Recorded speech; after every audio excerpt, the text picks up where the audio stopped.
예, 이제 빌라도의 재판정에서 예수님을 재판하는 장면입니다.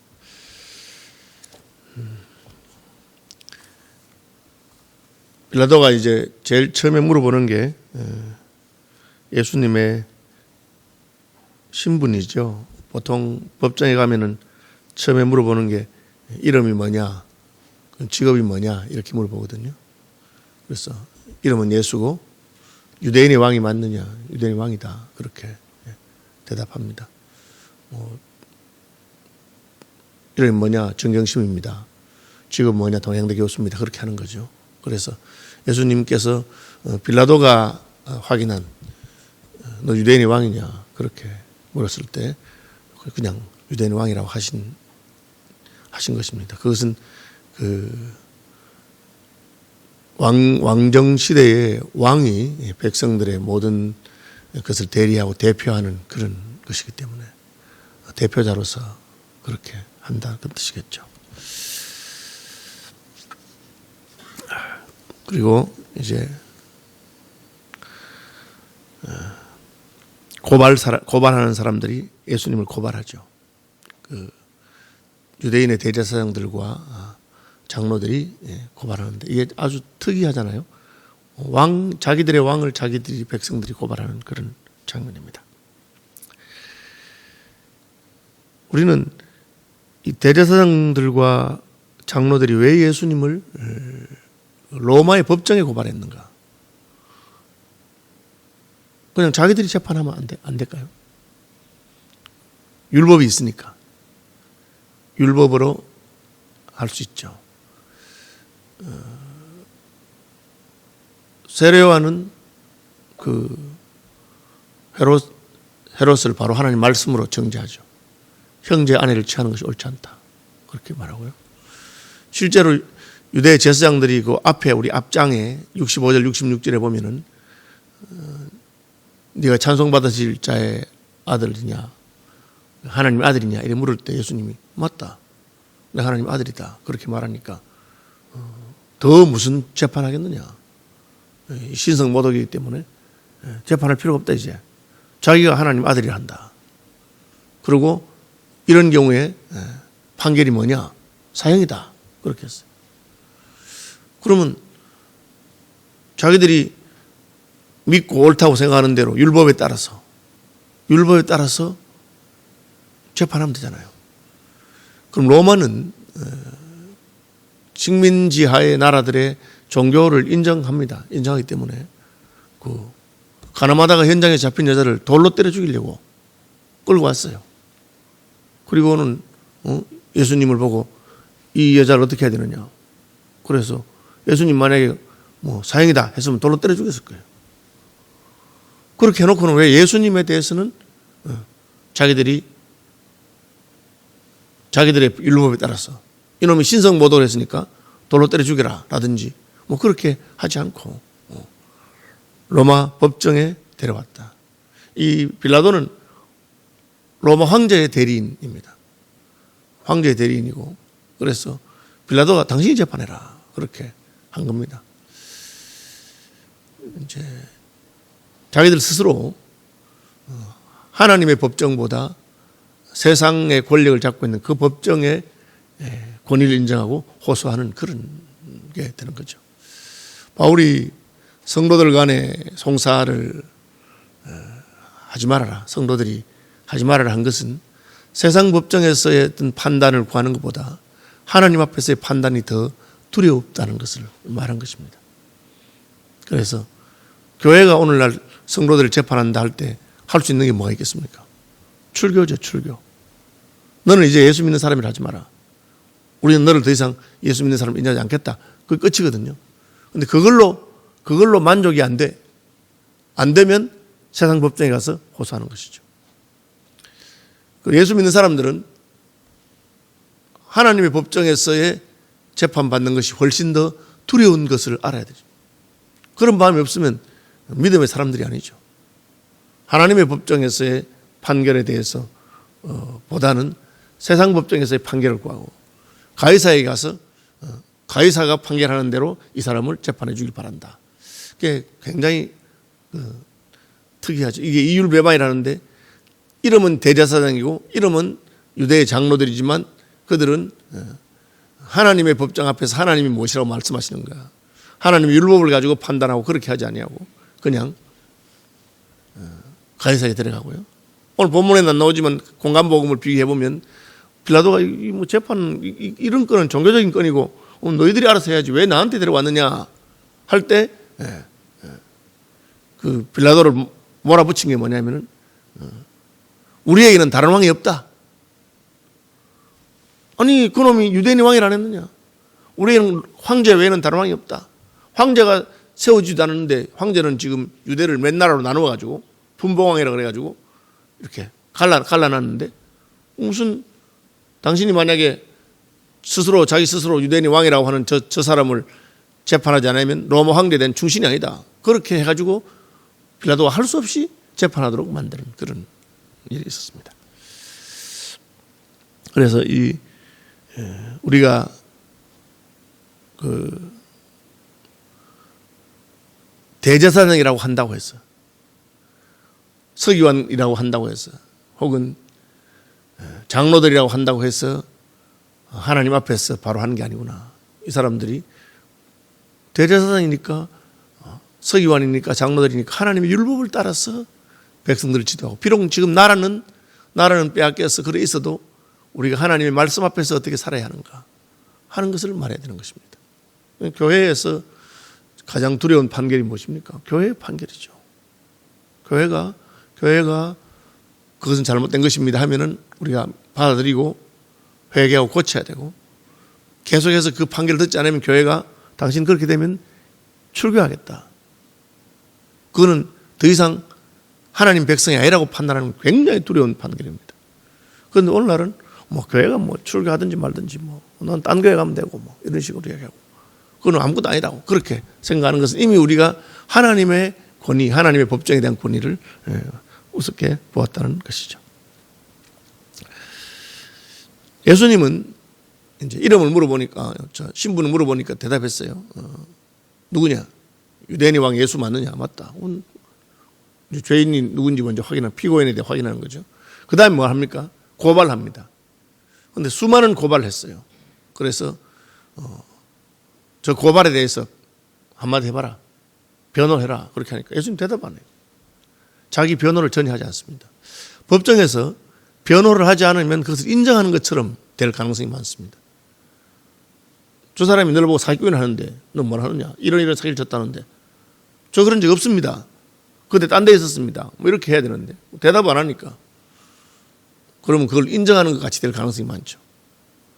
그래서 심지어 이제 누가 당신을 고발했는데 법정에 출두하라 했는데 출두하라 했는데 안 하면은 출석 안 하면은 그 사람의 고발을 그대로 인정해서 하는 그런 것도 있습니다. 골석 재판이라고 하기도 하고 그렇게 하죠. 그런데 예수님이 대답하지 않아요. 왜 그렇습니까? 변명할 마음이 전혀 없는 거죠.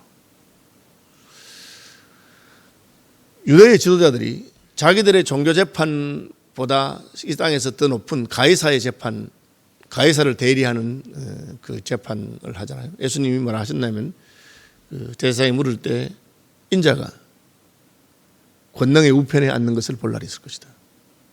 이게 뭘 말합니까? 하나님의 재판석이 있을 것이다. 그리고 그때는 예수님께서 빌라도가 마치 가이사를 대리하는 것처럼 예수님이 하나님을 대신해서 재판할 것이다. 그걸 말하고 있습니다. 상급심에 가서 보자. 더 높은 재판석이 있다는 것입니다. 왜 우리가 이 땅에서 억울한 일을 당하고 혹은 애매히 고난을 받을 때 그것을 견디고 참느냐? 상급심이 있다는 거죠.